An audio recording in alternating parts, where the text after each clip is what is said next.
mystery and horror, the air itself is filled with monsters. Children of the night, what music they make. He's alive! He's alive!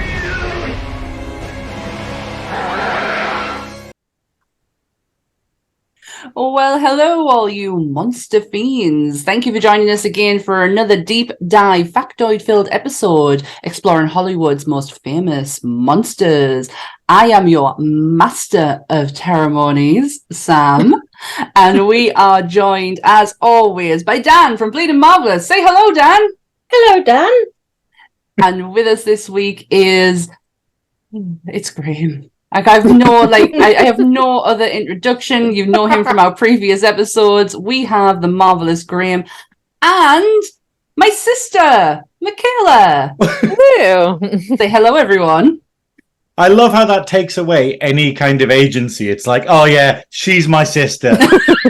Fuck whatever achievements she's got. You know, it's literally just like, oh, that's the only important thing about her. I'm so sorry. I have some degree. Yeah, that's it. It's like, and film expert who happens to be my sister. We'll fast forward. So we have joining us. You can't go back on it now. There's no quick save now. There's not. Fuck that one right up. So this week we're doing Phantom of the Opera. Given that I remembered shortly after we finished the last episode what we were doing this week. So what I'll do is, because I do have a fair bit to go through, I have done my research on this week. So we'll get into the disclaimer and then we'll crack on, yeah? Mm-hmm. So everything discussed in today's episode is our opinions and our opinions alone. If you'd like to join... My goodness, if you'd like to discuss anything from today's episode, please come and join us in the Facebook group or the comment section where we can have an open discussion. What we won't have is anyone come in for us and telling us our opinions are wrong. We can all agree to disagree in fandom. So let's keep it fun, keep it kind, and keep the toxic behaviour out of nerdism. I thank you.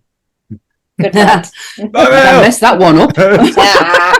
I feel like it should be throwing like flowers. Yeah, it should be so that, and, yeah, especially after what I've watched today. I feel all very like royal and like very grandeur, and yes, I feel like that's how it should be.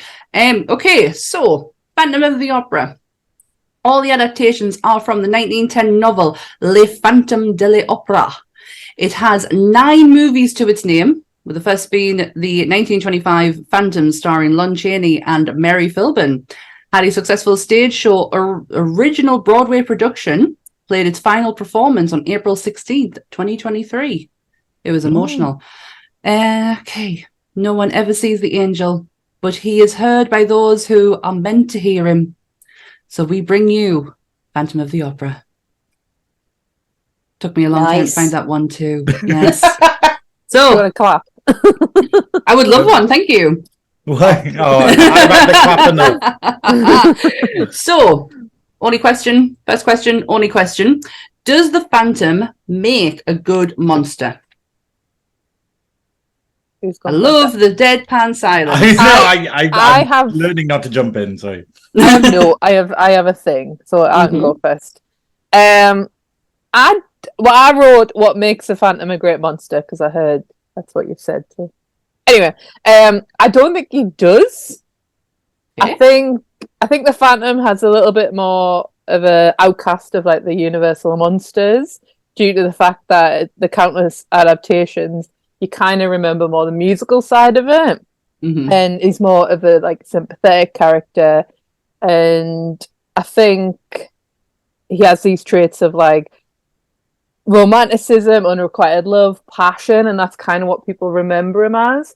But when I think of the Phantom of the Opera, I think first and foremost Lon Chaney's performance of it, which is the iconic. I think he is the icon of icons of the monsters.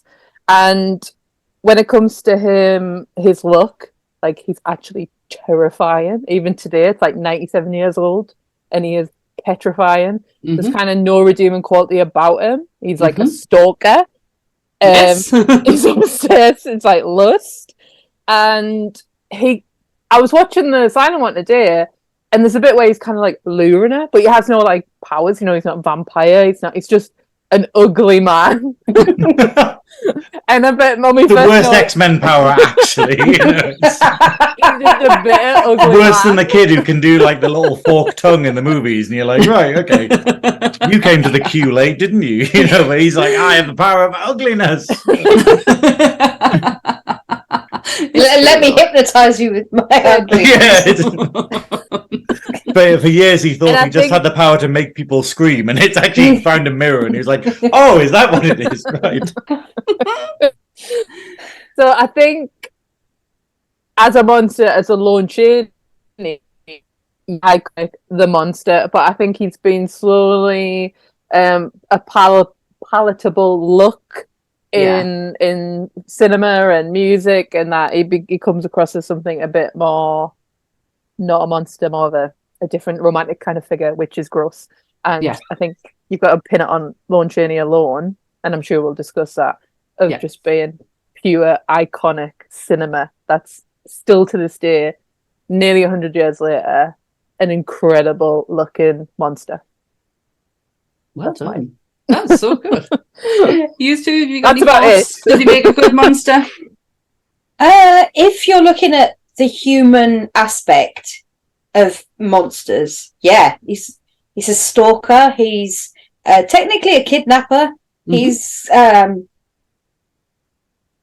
don't know what else technically he would fall under, but from the human aspects of stuff, he's a bit of a monster. Mm-hmm. But in the monster sets, you know, he's not a werewolf. He's not a human made of other humans. He's not like Very specific. Oh yes, the human made of other humans. Yes, like That category. would be Frankie Monster, but you know, it's not like he hasn't got a disease like Dracula. You know, the forces him to be that way. You know, it's not a lifestyle choice. Being ugly is hard. Being ugly is hard. But yeah, in that respect, the human side of it, yes, he is. But as an actual monster, no, I wouldn't say he does. Yeah, I think this is the first time we've covered where it's an actual personality trait that is the monster part, as opposed to anything else. For me, it's a tough one. I don't know if I agree, because it's like the problem is the Phantom changes a lot through adaptation. Yeah. And it gets very difficult because the fact is, I hadn't seen the Lon Chaney one until yesterday, which is, yay, research. Because the last time we were doing this, and we were talking about Phantom of the Opera, I only watched the 1943 one and then knew of the other ones. But watching the Lon Chaney one, you're like, hey, this is a much better movie. Mm-hmm. And it's actually a horror film, which the 1943 one isn't. But it's the fact that the Phantom changes through all the iterations to the fact that he becomes a romantic kind of creature in like the Lloyd Webber attempt at a musical. But I think it's the horrible thing about like the monster is, like you're saying, they make him too human, but he gets creepier. It's so I don't know. I think he's a good monster. But it's very odd because he's like relatable, but also a bastard. Like, you know, for instance, like in the Lon Chaney one, he's born deformed. Like that isn't something that happened to him over time. Yeah. So he kind of is a monster where he's grown up being that outcast, and that's like developed him. Somehow he's become an amazing musician. I don't know how. Like there is no backstory at all. They're just like, he appeared here. And he's amazing at music, can gift people with music, and lives under an opera house. Okay, you're like, it makes no sense. But like you were saying, though, it's like he's very scary. The tension and the fear factor is massive in the original. And I don't know if he is too creepy towards her, because he genuinely seems to care for Christine, and he genuinely wants to help her in a way, and he doesn't seem too crazy, but obviously that turns around when he's like going, hey, be with me or you kind of die.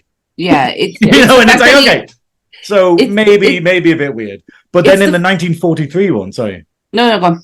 Yeah, in the 1943 one, he's just a simp. Like he's too pathetic to be a monster in that kind of capacity. Where he, like, it's this whole thing where he wasn't born ugly. He wasn't given a bad hand by like his life. He literally just goes, should I have a lovely life and you know, be a success and stuff, or should I give all my money to this woman who doesn't know I actually exist and live in poverty, and then when I lose my job, she doesn't even know that I've helped her. Maybe she'll sleep with me one day. And you're like, you know, and you're just like going, that's a shit origin story, mate. Very incel-y. Yeah, and then and then obviously he gets splattered with acid, he runs off, he becomes a monster, he kills someone, even though if he just waited, the guy would have been like, actually, yeah, sorry, that other guy doesn't know what he's talking about. This is brilliant. Yeah, we'll hire you. You know, which is basically what the next scene would be had he not murdered someone. Yeah. But it's just but in terms of kills, he has none. He drops a chandelier, kills a couple of people, takes fucking ages going about it. 47 years, I counted. 47 years, give or take. Okay, you watching in fast forward. That tiniest little soul. I'm threatening. I'm a monster. And you're like, look, Frankenstein could have strangled could have yeeted about 50 infants in this time, you know. But like, that hacksaw blade, right? That scene, that was unnecessary to keep harking back as many times. We know as that's did. Happening. He never got any further. He's still doing the same bit over and over and over again. And I'm all up for reusing footage and stuff to cut corners. But you made your point the first 2 times we saw it. You didn't have to show us 15 times him standing there getting nowhere with a hacksaw. We got it. Yeah. So once again, he's a simp and he's crap at DIY. So it's but he doesn't have he's the best not tools. He's not frightening at all. And then when he actually becomes like a villain, you kind of get the idea that one good punch would knock him out. Whereas the original Phantom, like by Lon Chaney, there's something like you were saying, there's something supernatural about him, even though he doesn't have any powers. He has this presence where you're just like going, let's not, you know. Let's stay away from that one. Now, I was confused when I watched it on Amazon Prime. It's available to watch. You get some adverts in it, but you can watch the whole thing perfectly. And this one had some coloration to it. So but I have seen there was a documentary at the end of the Claude Rains one that showed clips of it in full color, in full black and white, with people talking as well, and I was very confused by that. There are a couple of cuts and edits that they did. The original release was so badly damaged and degraded, they actually reprinted it not long after the movie, and that one tended to fare better for what we see now. So the likelihood of what we're watching now is the reprint. Right. But there was that one. Then there was the Technicolor one that was done. Mm-hmm. Then there was a full speaking one that was done, but that was reshot in, I want to say, 29. They reshot an entire one and did all the talking in it as well, but that never got anywhere. They didn't release it to the public for some reason, so I don't really know what happened to that. Was it that Lon Chaney just had like a really squeaky voice? Like just saying, just like, all right, well, scene! And it's just like, this is lost a little bit. Joe Pasquale, yeah, that's it. Oh, hello! I don't think he would have been able to talk with all that makeup. And speaking of makeup, oh my God, did that man put himself... We thought Jack Pierce was evil with the makeup. He's even worse. Like, so the eyes are eye caps to kind of like push his eyes and bulge them out a bit, but also had egg membrane round them to make them look cloudier. Yeah, it gets worse. Yeah, so he did the tape with the nose, pulled his nose back up. He also used fish... Where is my notes? He used kind of like a fish scale or something like the scale of the fish over the top to give it texture. He must have been absolutely fucking stinking. I also heard he put little metal pyramid type things inside of his nostrils to give them that really strange shape. I mean, the discomfort. Oh, God. Yeah. And he did that to himself. Fantastic. Yeah, he did his own makeup though, didn't he? It was... And it wasn't revealed. So he didn't have a great time with the director. Is it Rupert Julian? Yes. They did not get on at all because obviously Lon Chaney had such a vision and he didn't want to reveal himself until the scene with Mary Philbin when she finally turns him around. That was going to be everyone's first reaction and hers as well. He got his way because everyone hated the director. So he ended up taking over quite a bit and he took over from there. It also said that Norman Kelly charged his horse at the director, at Rupert, and knocked him over. And he eventually just ended up walking out to where somebody else picked up the reins or Lon Chaney would pick up. But that director very much hated. And it wasn't just the cast, it was the crew as well. Apparently, it was absolutely awful to them. But what did he do? Well, like, does it say what he was doing? Was he no, like... it didn't elaborate on how bad it was, but to the point where him and Lon Chaney just stopped talking. Yeah. It's a bit hard with silent cinema because I've got a slight obsession and it's kind of always in the back of my mind because I used to love it as a kid. But a lot of it's lost.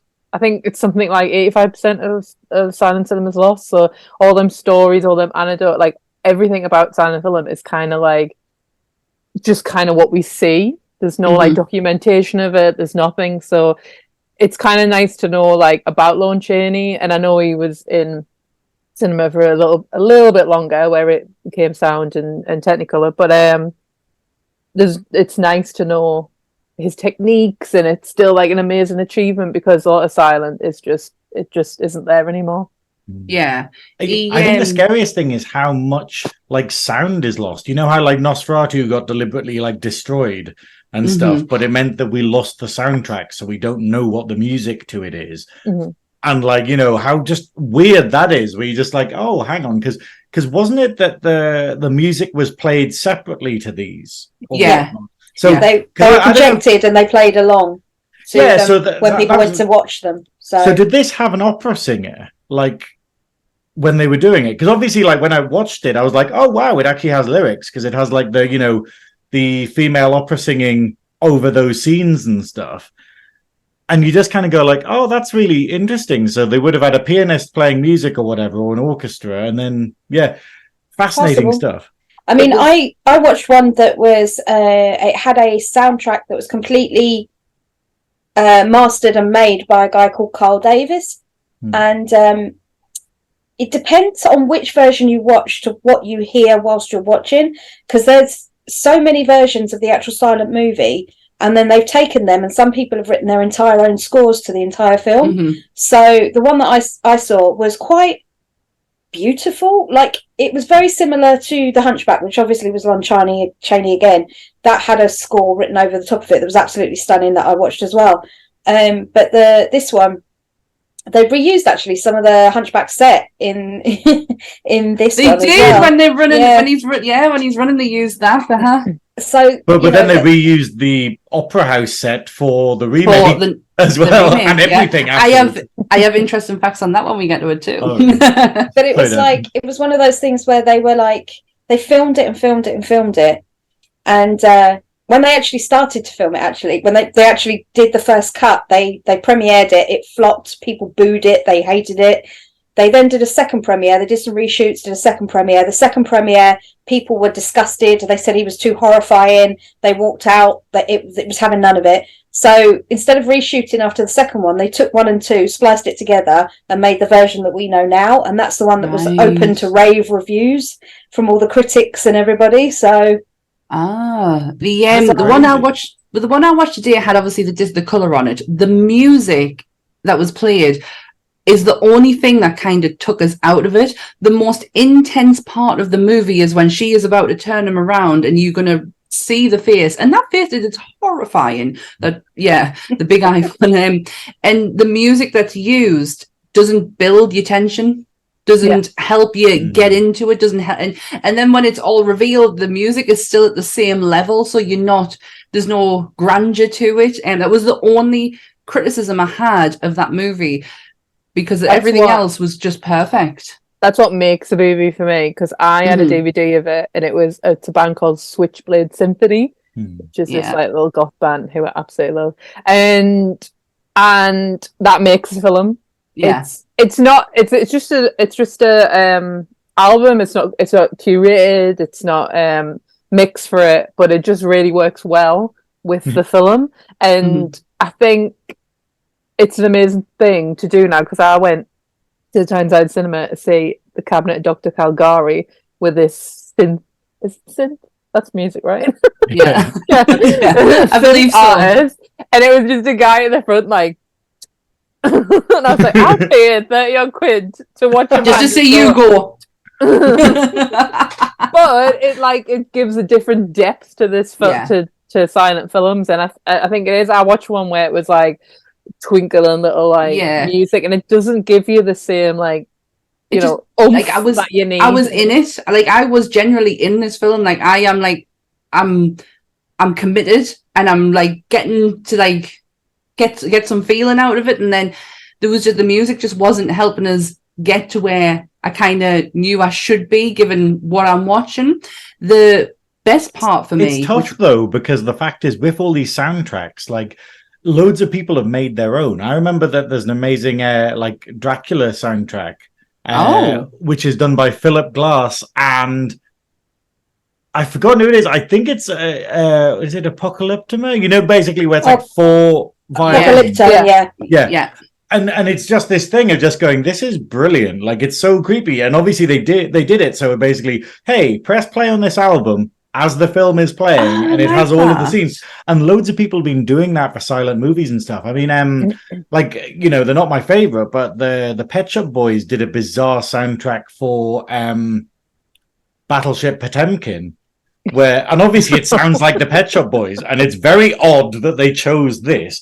I mean, obviously I watched the Phantom of the Opera yesterday with Have a Cheeky Holiday playing in the background by the Cheeky Girls, which oddly fit perfectly. I don't know what you're talking about, Sammy, but you know, it's just beautiful. It's just like beautiful music really to go to a beautiful movie.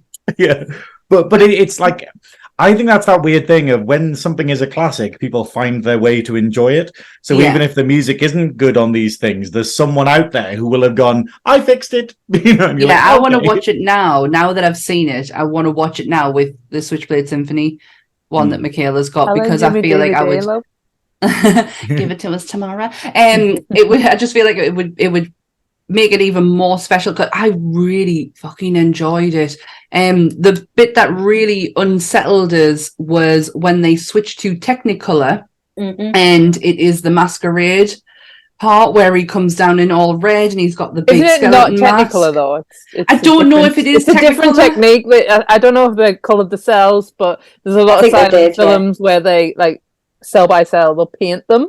Yeah, I think that's what they do. It's not like a technique that shines over it. It's like an old silent film thing where so I don't know if you've seen. That's just made it feel like even more like wow. Spins in the dress.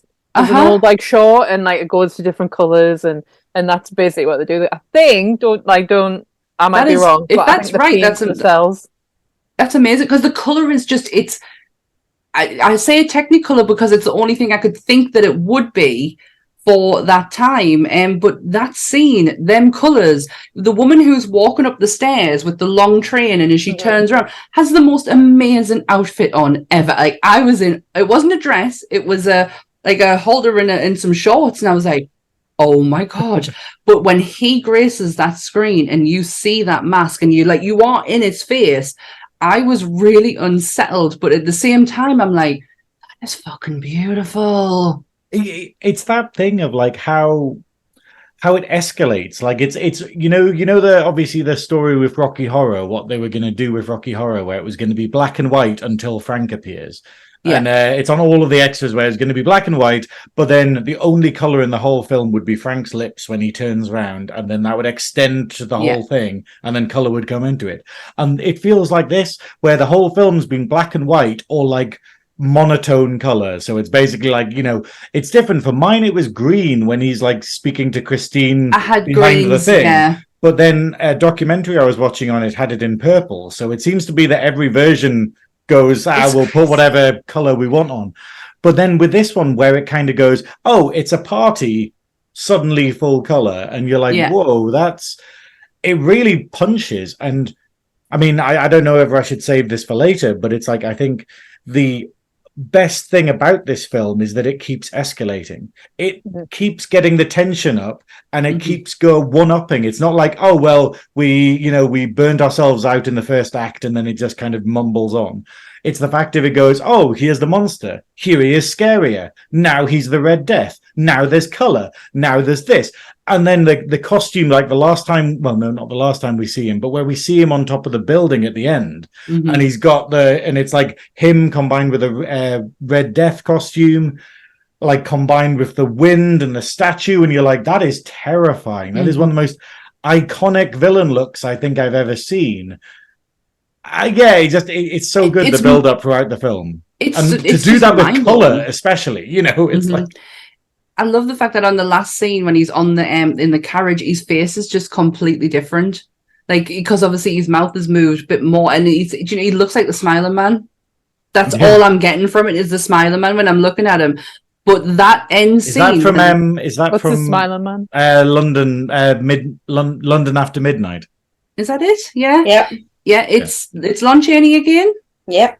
Yeah, and it's the inspiration. The Man of 1,000 Faces. That's right. I get you.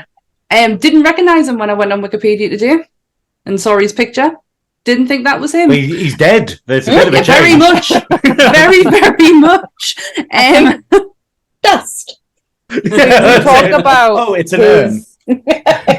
Sorry. Talk about like his costumes, but I think the first one where he's wearing his mask, yes, it's terrifying. It is. It's very much like looks like a fucking baby. It just looks like a baby's head. The prosthetics that would have on men who went to war and had disfigurement, and they would have these it kind of looks like that. I have no idea if it ever was inspired by that. And then just the sheet kind of whistling. Yeah, the sheet. Yeah, I didn't get the sheet. I think that was just that. You know how his top lip's quite prominent. I think it was probably a trick to just hide that for the reveal. I don't think it maybe was necessary. I didn't find anywhere that said that they had to extend the mask to hide it, but it makes sense that that's what they were trying to do. That's how we would think about how he's looking at it as well. Like, he wants this reveal is everything, to the point where nobody has seen it until they are going to shoot it. So the reaction that you're getting from Mary Philbin is her first reaction. And I know I found this movie to actually have some quite hilarious gestures in it. Very much. That I could not. It's the eyes. The guy who helps Raoul. I can't think of his name off the top of my head, but his eyes, when they're kind of how he gestures with them. But what I did learn is why Lon Chaney is so good. It was so good at silent movies, and how he gestured to people was because he lived with 2 deaf parents, and he had to gesture to communicate. Like, he had to use his whole body to communicate with his parents, and that I actually got a bit emotional while I was reading it. I was like, oh my gosh, that's so sweet. It's crazy, isn't it? I didn't know that about him at all. It's like, but then you kind of just go, whoa, that makes sense. Like, why he was such a master at this, his mannerisms throughout the whole film. It feels weird that, you know how I feel about Claude Rains. We do. But it's the idea of I really respect him as an actor. But Lon Chaney just blows him out the water as Phantom, and he doesn't say a word. And you just kind of go, that speaks to you about how good Lon Chaney's physical acting is. How creepy is that costume though? When it looks like he's just got a baby's head, but it's so uncanny valley. It's so incredibly uncanny valley that it actually adds to the horror rather than being silly. That I think it would be in any other context. You'd be like, why are you? You know how Michael Myers, the mask is bloody a burnt William Shatner one, and that kind of adds to the mystique a bit. This feels like that, where it's like, what the hell are you? Where did you get that? Yeah, because the Lon Chaney one, when it was released at the box office on the 3rd incarnation of itself, it took $2 million in 1925. $2 million, which when I converted it, because I like doing that stuff, it worked out at what would be considered as a royal flop these days in movies. It only took 35 million in today's standards, so that movie would have fallen on its butt. Wow. Today. Yeah, which 2 million in 1925 is probably one of the biggest grossing movies ever. I didn't look that up. Don't come for me if that's wrong. But yeah, by today's standards, 35 million is not a movie that would be considered a blockbuster by any standards. No. What was the profit margin though? Because obviously, like, you know, yes, it only earned 2 million or 35 million nowadays, but movies nowadays, they're like, oh, this only cost 400 million to produce. And you're like, and then we spent 300 million on marketing. And you're like, how do you do that? I don't know that, but I do know that the Phantom on Broadway cost 8 million to produce in 1986, which by today's money is 20.5 million. Bloody hell. To produce one show. That was because the chandelier that they had made for the Broadway version was Swarovski crystals. Jesus. They spared no expense. Hold on, isn't Andrew Lloyd Webber straight? He did marry Sarah Brightman. Let's be honest. Come on now. It's halfway there. But it's debatable. I think you get an honorary medal. You'd be like, here's your beard and one for her. Yeah. Let's put a little question mark next to that. Yeah, but it's this thing of going, a straight man doesn't spend that much money on what? I can't even say Schwarzschild crystals. But it's going to be broken as well. Well, going back to where they filmed it. They filmed it on Soundstage 28.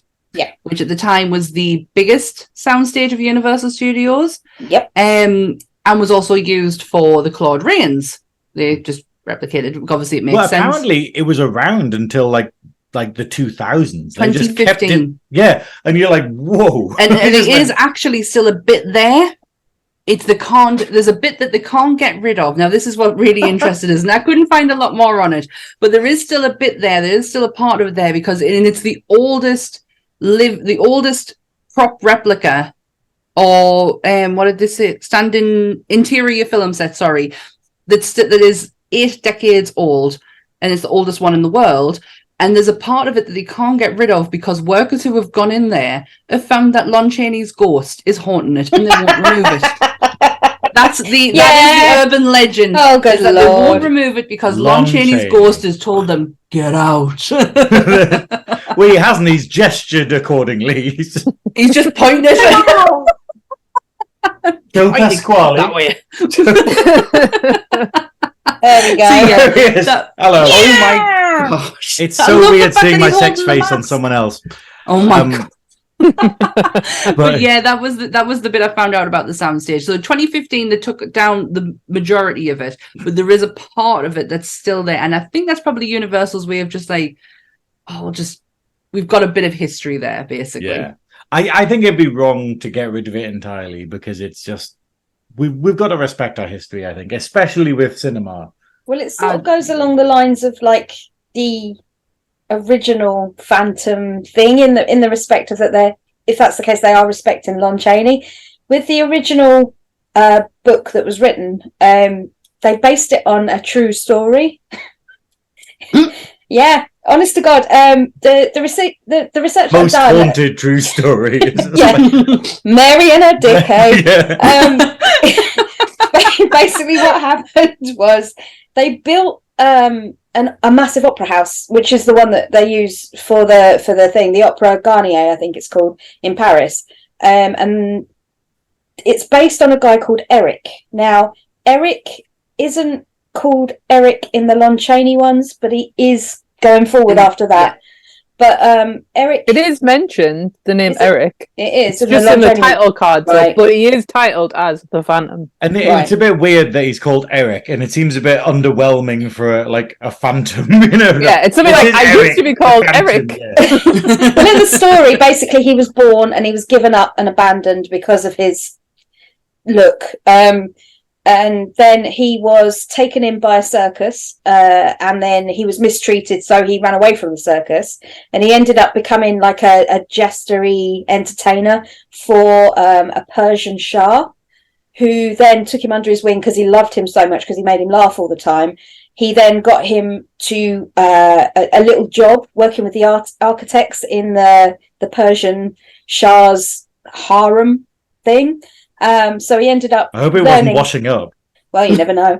He was learning how to design buildings. So he came back to Paris, and the guy that was building the opera house technically said, this is, like I say, this is all loosely learnt, but he took Eric on because he saw his designs and absolutely thought they were absolutely spectacular.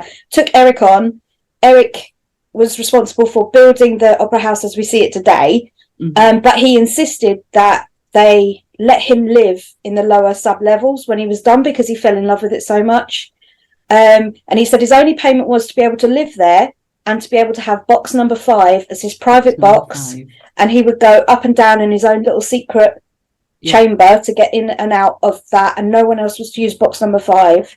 And that is the loose, true story of how the Phantom was written, because Gaston Leroux was actually an investigative journalist. He wasn't a book writer. He wasn't just a fictional writer. He was an investigative journalist. So this is where this came from. But to all accounts and purposes, he was terrible.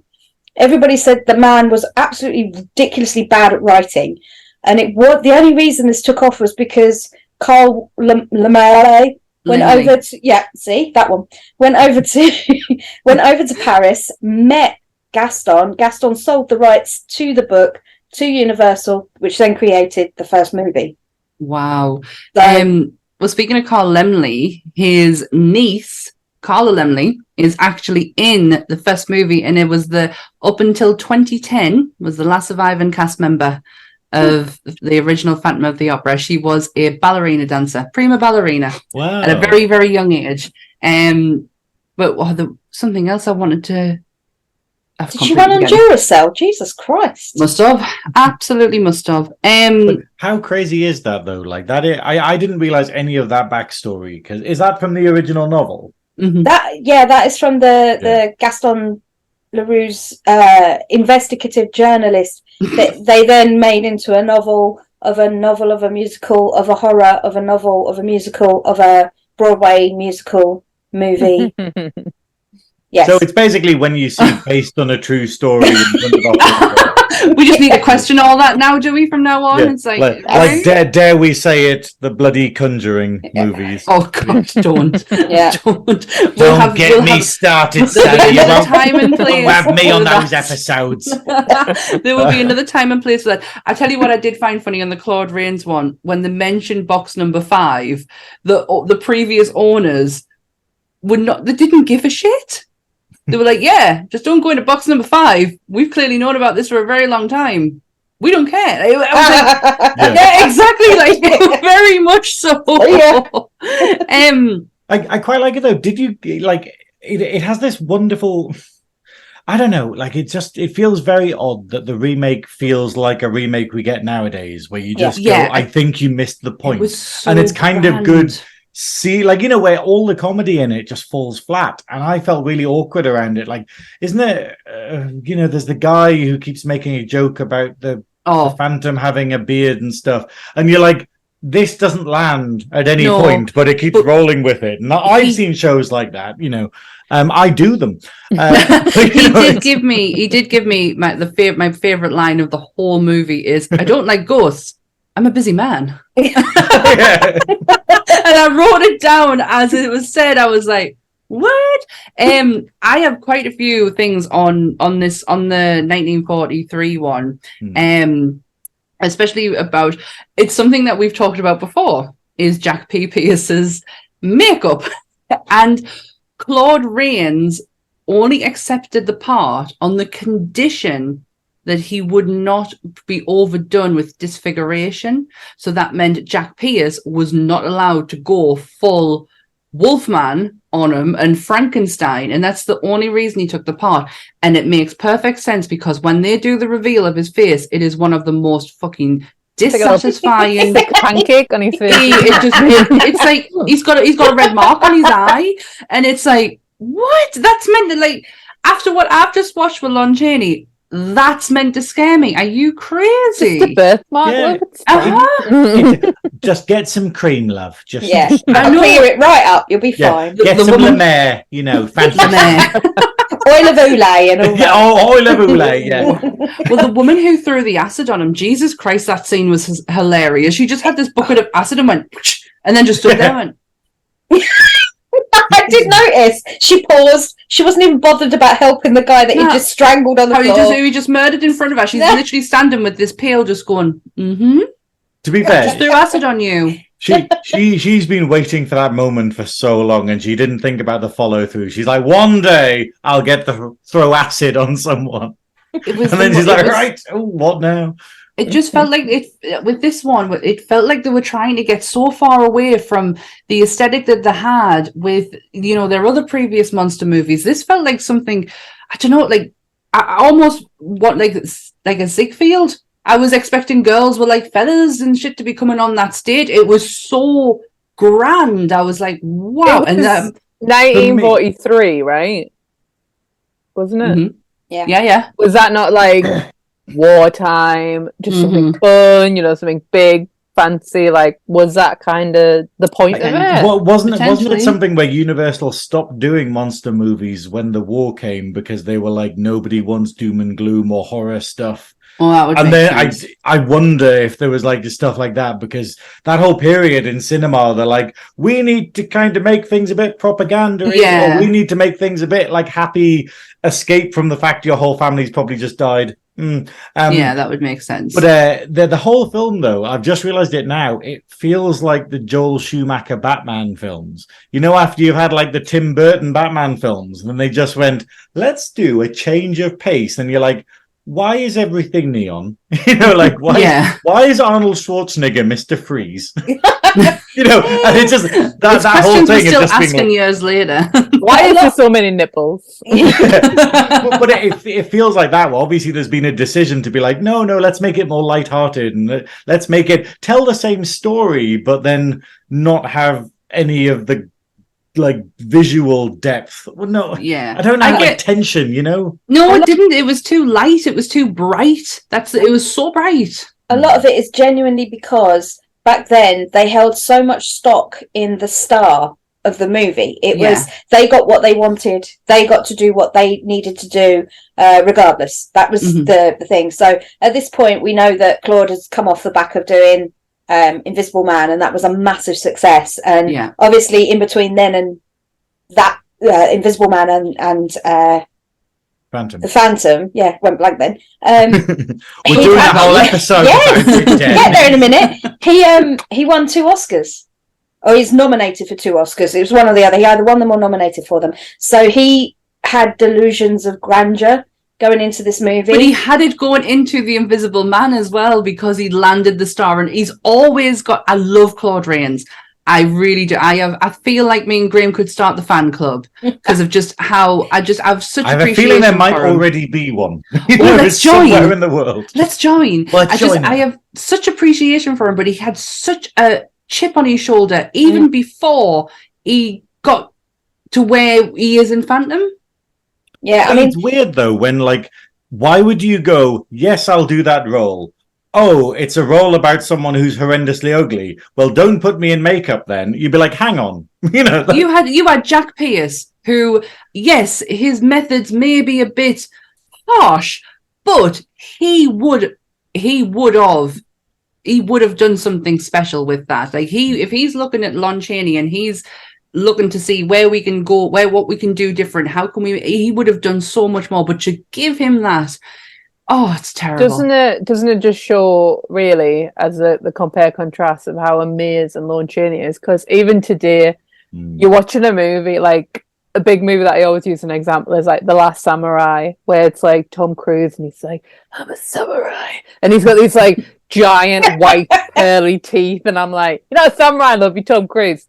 Like, you just can't, like, it's so hard to watch a film now and you're like, there's Tom, like, there's that disconnect of, like, I'm watching an actor because they're so known, we know the face, they want the face to look good, they want to be the shining star, they won't go in depth. A lot of them do, some of them do, Charlize Theron, like, Jake Gyllenhaal and, like, Stalker, there's examples, but Lon Chaney, like, just didn't care.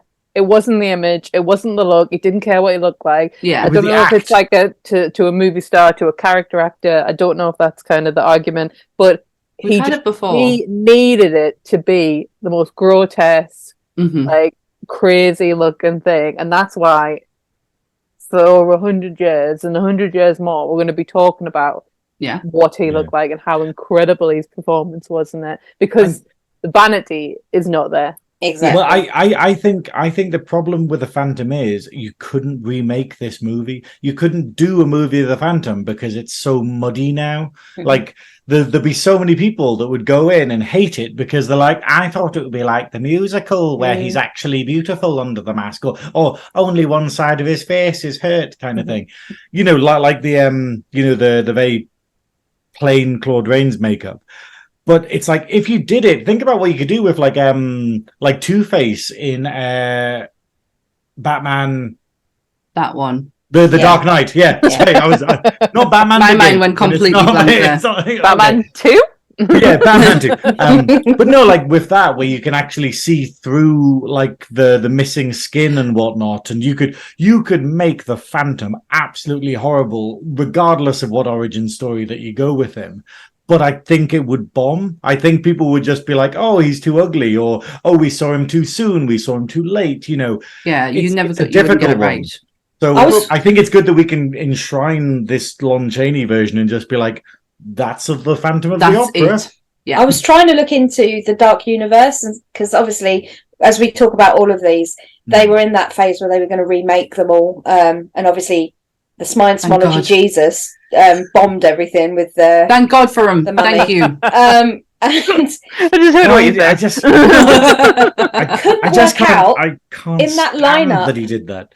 But the lineup, if you look at the lineup of the new Rat Pack that they were calling them at the time, not one of them would have been character dedicated like Lon. I mean, you're looking at someone like Jim Carrey. You're looking at character actors that give everything regardless of how they look. They don't care that you're not there for the box office numbers because you're a pretty boy. You're there because you make them laugh, or you commit fully to the characters, or you go all in. And I was trying to see who they had, and not one of those guys, not one, would have pulled it off.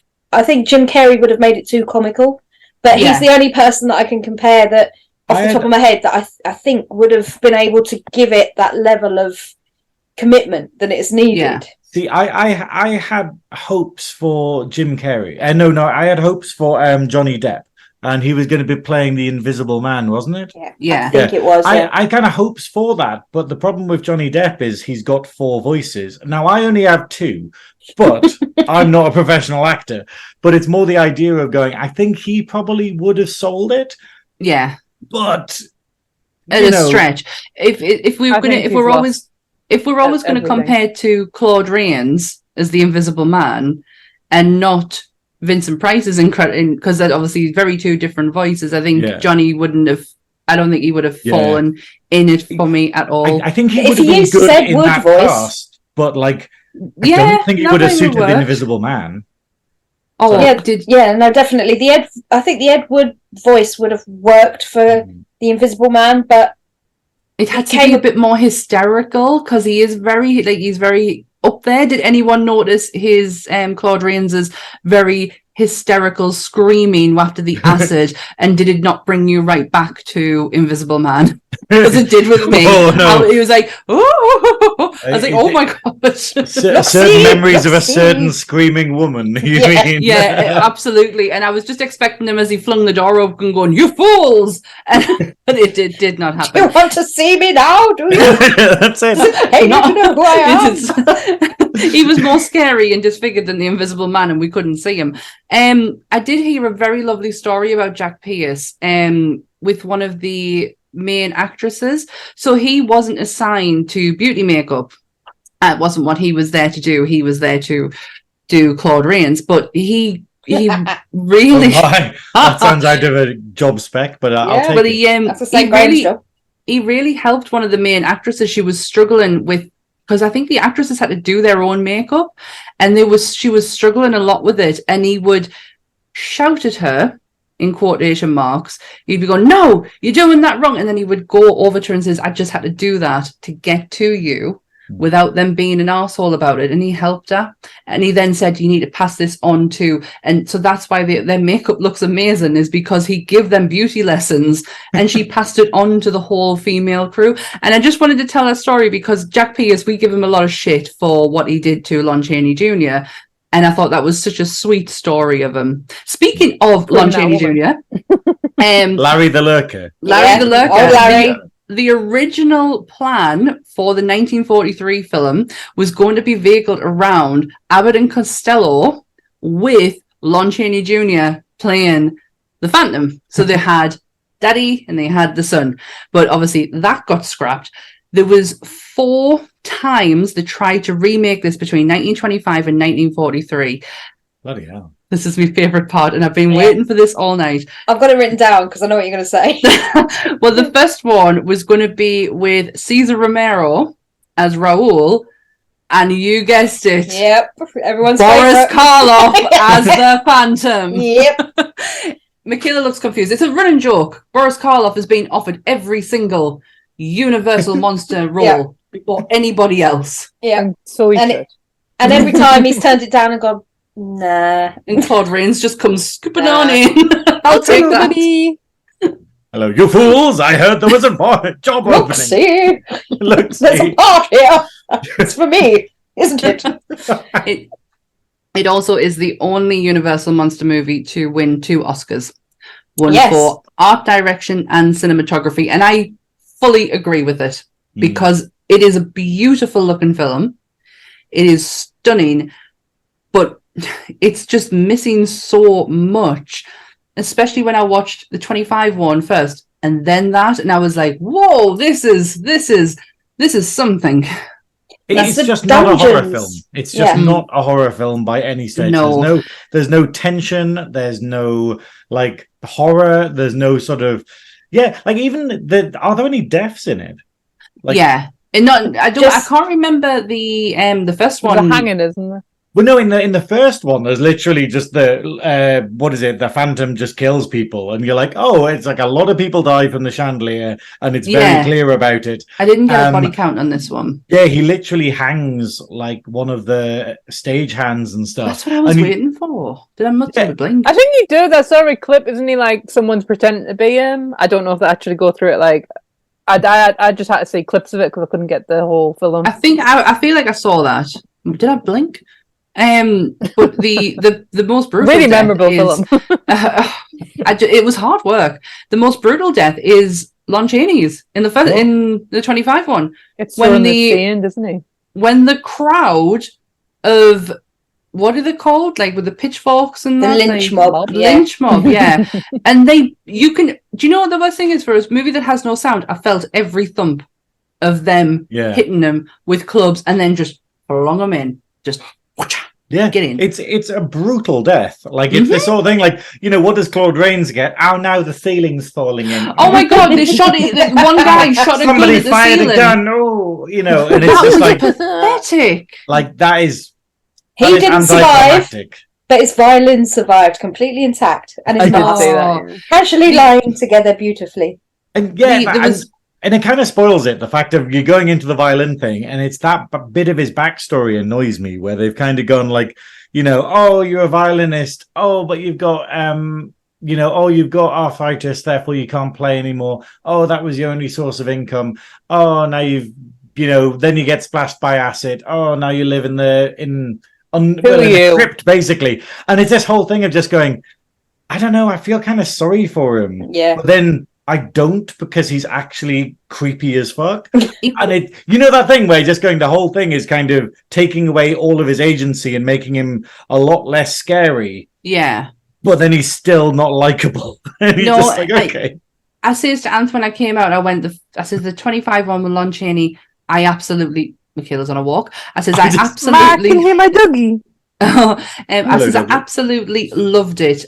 I said the Claude Rains one, but I went, do you know what? As an actual character, he's a bit of a bastard. Like, and it comes straight off the offset. You don't get that so much with the Claude Rains one straight away. he comes across as very caring. He takes great pride in what he does, and he cares a lot for Christine, and he just wants the best for her. It then waits until the acid turn where he turns into this creepy arsehole. But you get the creepiness straight away from Lon Chaney. It's like, I'm going to give you everything that you've not asked for, by the way, but I am going to expect everything in return. Yeah. And it really got to me. It's the dialogue as well, where he just goes, "I'm your master," and you're like, okay. Like, if someone said that to me, I'd put my fist through the face. That's it. But it's the fact of, like, even when he's like, "Oh well, okay, I will let you go free. You can appear, like, you can go back up to the opera, but I shall always be your master." And you're like, this is, creepy by today's standards, but even back then, it probably would have been like kind of horrifying, I think, to think that you were bound to this horrible word to use. creature. Anth called me good girl once, and he decked him and he floored him. But speaking of horror, I don't know how many of you actually know this, but in 1989 there was a version of the Phantom of the Opera made as a horror movie, and the Phantom was played by Robert Englund. No, really? I haven't heard about this. I watched the first 16 minutes of it before I had to turn it off because it was garbage, but still it had Bill Nighy in it. Bill Nighy's in it. And Molly Shannon, if you know who she is from Saturday Night Live. Yeah. She's in it, and she's only about, I want to say, 16, 17 in it. But it is basically, the opening scenes are, you see not Robert yet, but you see him getting pieces of flesh out of these jars and sewing them onto his face, and then stage make-upping the scars to look like an actual face. And when you see him, he looks like I can't even explain it. It's kind of like that, but with a very box square chin, as opposed to the very long one. Yeah, and like long blonde hair in a ponytail. There's flashbacks from the 80s to the 1800s, and I just sat there and I was like, no.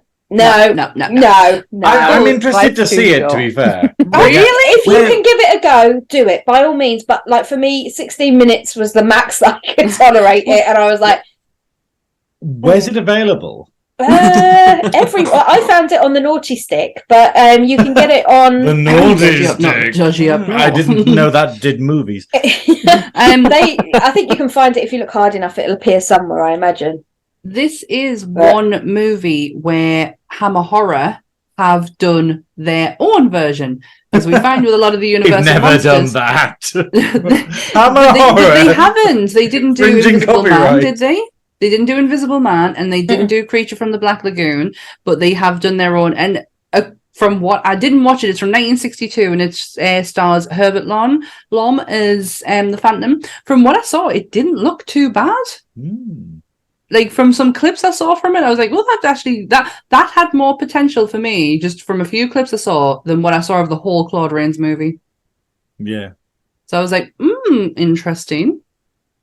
Do you know how they did, so they're kind of doing modern takes of it now. So I know they were trying to do the universe again, but they've kind of done a little, so like the Invisible Man, they did a really amazing modern take on that, where it was with Elizabeth Moss. And I don't know and I think like The Mummy with Brendan Fraser, action adventure, obviously a big time period, but could you see a modern version of the Phantom of the Opera? Take everything from the music, take all of that side of it. I don't think you could see it, like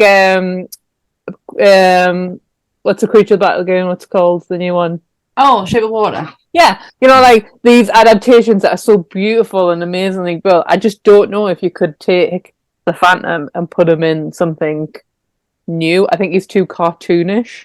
Well, that's where I think Graeme had the point of how they've romanticised him through the years to make him more palatable for the audience to look at. Because if you look at the 2004 Broadway to movie version that they did, which you watched. I did not. I watched clips because I can only tolerate warbling for so long. I was trained as an opera singer when I was 15, and I used to be a soprano, but I cannot stand. It's got to a point now for me. It's like I don't know what they call it, a misphonia thing. I'm like, I can't stand it. But she in that movie, it was directed by Joel Schumacher, Lost Boys, Batman. And basically they cast Gerard Butler as the Phantom. Everyone's first choice for an ugly human. Can't sing for toffee. If you listen to it back, it's the most atrocious singing you've ever heard. And then you've got Patrick Wilson from The Conjuring, who played Raoul. That blew my mind. That one floored me because the guy can sing really, really well. Now, bearing in mind, Gerard Butler was 34 when he was cast. Patrick Wilson was 30. And they cast Emily Rossum in the part of Christine.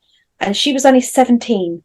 And then you've got that creepy Hollywood vibe between like Gerard Butler and a 34-year-old man and a 17-year-old woman that are supposed to be in love. I didn't watch, like I say, I've never seen the Broadway/West End version.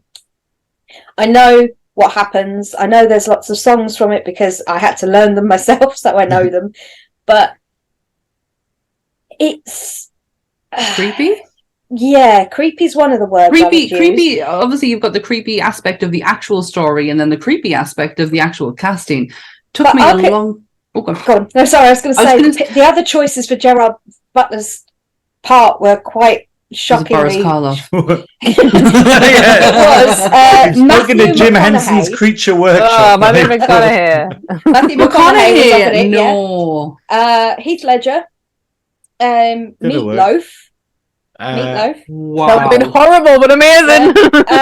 They'd actually written, in theory, they'd written this for Antonio Banderas, but Antonio could only do a version on Broadway in the end. He couldn't film the film, so they let him do a couple of nights at Broadway. And Sam that you love. Yeah, it's the Andrew Lloyd Webber's birthday party, and it was Antonio Banderas and Sarah Brightman singing Phantom. I love it. Absolute confession, me and Sam absolutely love the musical and love Andrew Lloyd Webber. I'm sorry. Thanks, Michaela, for outing me on that one. Honestly, musicals I don't have an issue with. I love music. I've seen loads. For me, I have a weird tolerance with opera singing. It's like I find it absolutely beautiful, and the people that can do it, I have so much time and admiration for, but I can't listen to 2 hours of somebody going it's like I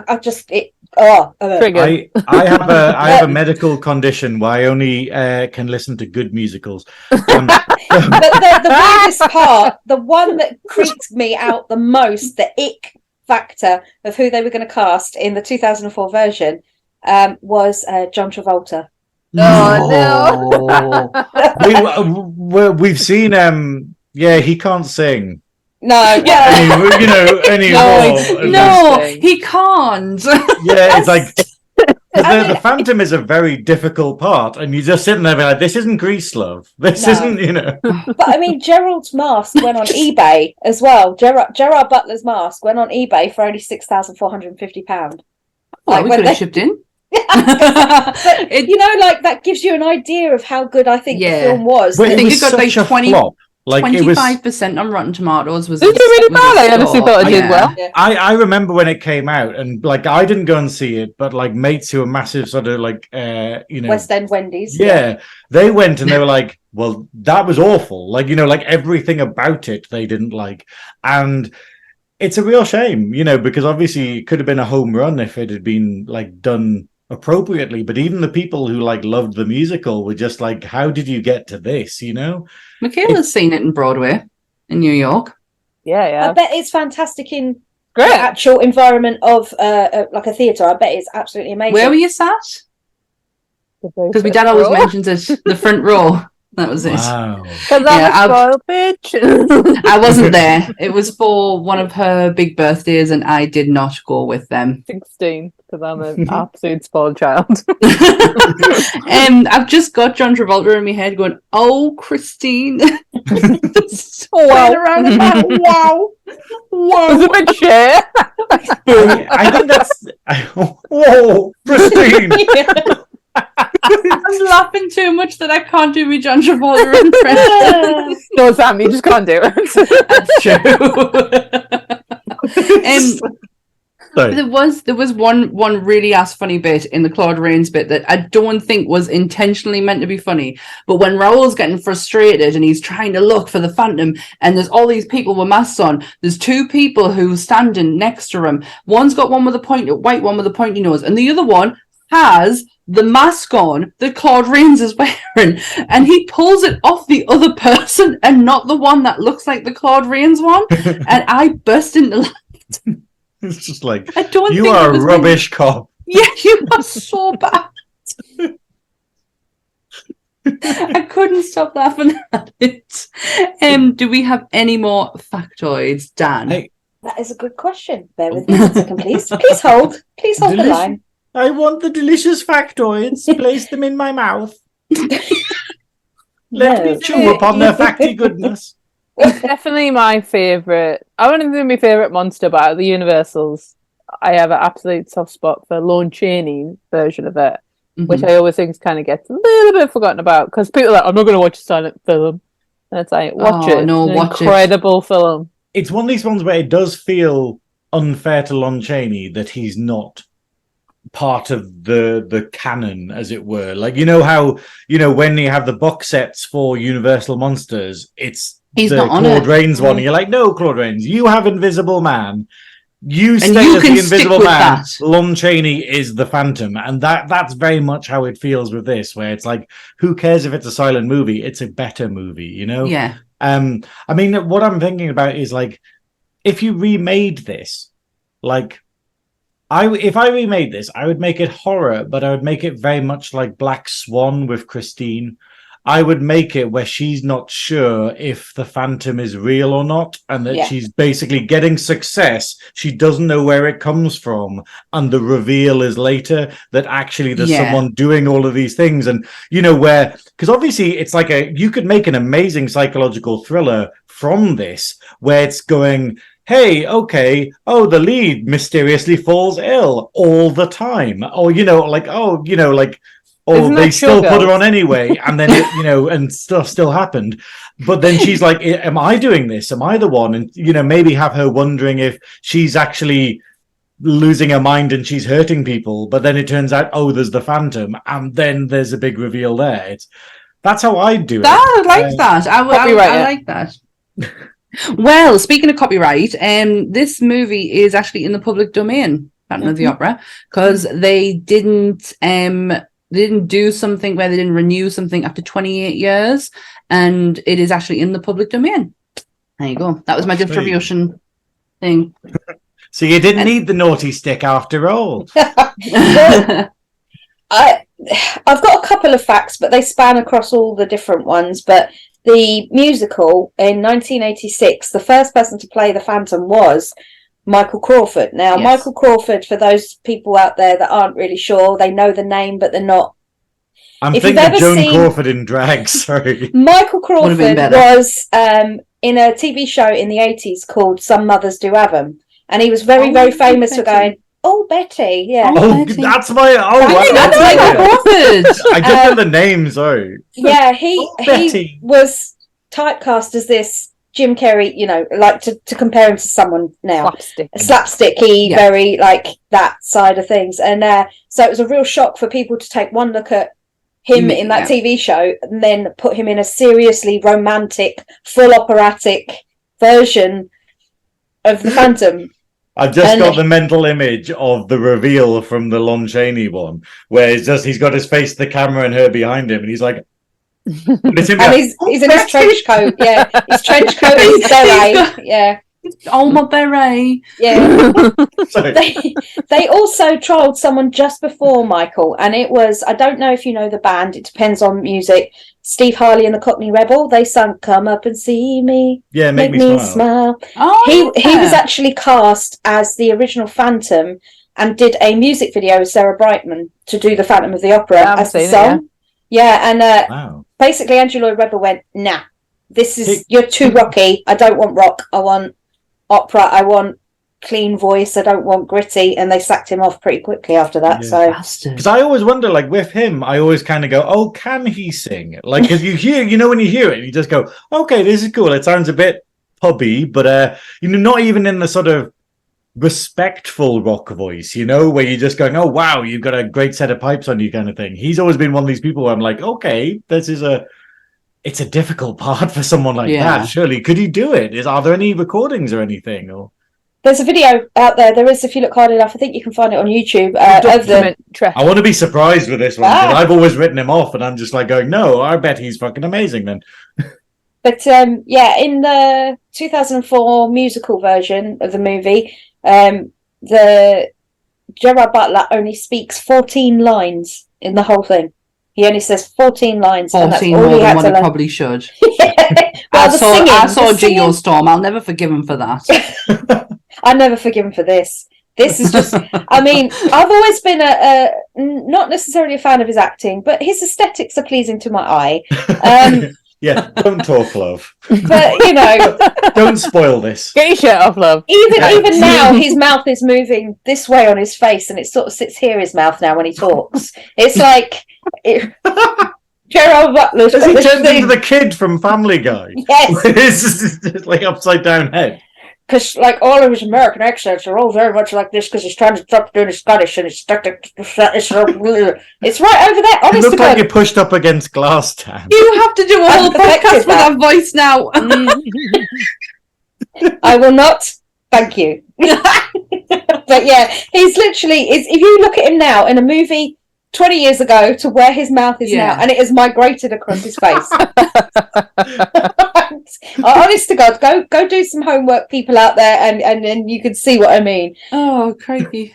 Also, the set for the 1925 and the 1943 were both reused for Alfred Hitchcock movies as well, because he was such a fan. And if you go to Universal Studios and you do the tour, they have a whole section dedicated to Alfred Hitchcock, which I don't think he deserves as a person. As a movie maker, yes. As a person, get fucked. But he was so determined to use these bits of history because it said that it brought him happiness and it brought him he thought it was good luck. It was like a good luck charm for him. Mm-hmm. So yeah, he was tapped anyway, as we all know. So it's one of those ones where you have to separate the art and artist with Hitchcock. He has to be for me because great work, but dick. Yeah, I am a Hitchcock movie fan. Yeah, not a Hitchcock fan. I'm a Hitchcock movie fan. If you want to see, you will never be able to see Lon Chaney's makeup in its, because it's still out there. The prosthetics and everything's still out there, and it is at the Smithsonian. It's very much under lock and key. But if you want to actually just see for yourself how it looks today, Mark Gatiss did an amazing documentary, 3-part documentary on the history of horror, starting actually from the 20s, going up to today. Covering all elements of horror. It's fantastic. It's on YouTube, very easy to get a hold of, and he is given the privilege to see the eyes, the face, the when they do the impression of the kind of like, do you know what I mean, like a face impression of that as well, and it looks like, when I'm never going to be able to see it, but that's like the closest I'll get to it. It was fantastic to look at it. The woman's got white gloves on everything, man. It's like proper take and see, like, seriously. I love it. And she's like, these are the fish eyes. These are the no, the egg eyes. It was egg eyes and fish face. Now we can't put the fish face on you, so I've got these fish fingers that I'm just going to rub against your cheeks. All right, so it's the same thing. This is an experience. Yeah, like, am I acting now? So Tom Cruise gets into character. Just wind him up. Let him go. Let him off. Do you have any more facts, Dan, or are we going to wrap this one up? I'm going to say I'm out after that because, egg eyes and fish skin egg really eyes makes and my fish stomach face. feel great. That's the tagline for this podcast, everyone. Egg eyes and fish face. So thank you so much, guys, for joining again on another monster episode. And thank you to anyone who took the time to listen to our BBC interview that was on Wednesday night. Because I have to remember, we are in Monday right now. It's totally Monday. It's Monday. We are in. Oh, it's the Monday-est of Mondays. Yes, that we're and in right the now. past has already happened. So Graeme has already had his Star Trek episode on Friday, and there is no live episode on Sunday because I have already done SunnyCon with Graeme. We had Wasn't a it blast. great? Well, it was fantastic. amazing. It was the best experience that I haven't had yet. But, you know, So yes, the problem is though, I don't think I'm on Trekking Up North the episode after this. I'm having to miss that week because I'm going to be performing at Home Festival in Darlington, and I thought we were performing on the Saturday. We're performing on the Friday. So how dare they? Yeah, and we can't even pre-record it on Thursday because the episode that we're meant to be talking about comes out on Friday morning. So you're like, oh, I will be in a field at this point. So the problem is I can't even be here and be like, hey, tune in on Friday. Well, no, tune in, do it. Goodwill's going to be doing it, but I shall not be there. Oh, well. Be in a field in drag. I think we've just inceptioned this whole conversation. We really have. Next week, at least I got it right this time, because normally I get it wrong in classes in the past, but then with the future, I always end up getting it wrong. But I got it right this time. Next week is a very special episode. I'm not going to announce it, and you will have to wait for the promotion work. But I guarantee you guys are going to absolutely love it. I know certain people in our Discord are going to love it. And we do have a very special guest joining us. Mm-hmm. But all will be revealed. Yes. At a later date. How spicy is it on a scale of 1 to, oh Lord? I would say, oh Lord. Oh Lord. Oh, I would say, oh Lord. Especially me. I am a massive fan of this person. So I am so excited. So it's a person. We know it's a person then. It's only a 2 for me because I know the person. So it's only a 2. So you've met them. Yeah, it's fine. Yeah. I am absolutely buzzing for next week's episode. I ain't gonna lie. Right. Remember to like, share, and subscribe to the YouTube channel. You can find Monster Podcast on iTunes and Spotify. Our socials are Instagram, TikTok. Our Facebook community page is just Nerdy Up North. We're on Twitter too. Yes, we're on Twitter too. So yeah, thanks guys. That was fun. I enjoyed it. Really enjoyed it. You fools. I just really, I have to say, anyone, it is on YouTube. Watch the Lon Chaney original. So please. Phantom of the Opera, 1925. And yeah, it is brilliant. Like, just, you know, have a drink, watch it like with a friend. It's a great movie. It's a shame, obviously, the silent genre is a bit difficult to watch when we're used to cinema as it is now, but the tension is just, I love it. Experience and the reveal happens and he still stays scary. And this is when we've got movies now where they reveal the monster too soon and then you realize it's just a man in a suit. Somehow Lon Chaney stays scary for an extra sort of 40 minutes after we get to see the full thing. And you're like, that's good. That's a good monster. Well, that is an excellent way to say it. Go and watch it. It is actually on Amazon Prime as well. So yes, thank you guys so much. We'll free on Amazon Prime. Thanks guys. We'll see you next week. Stay nerdy, everyone. Bye. Bye.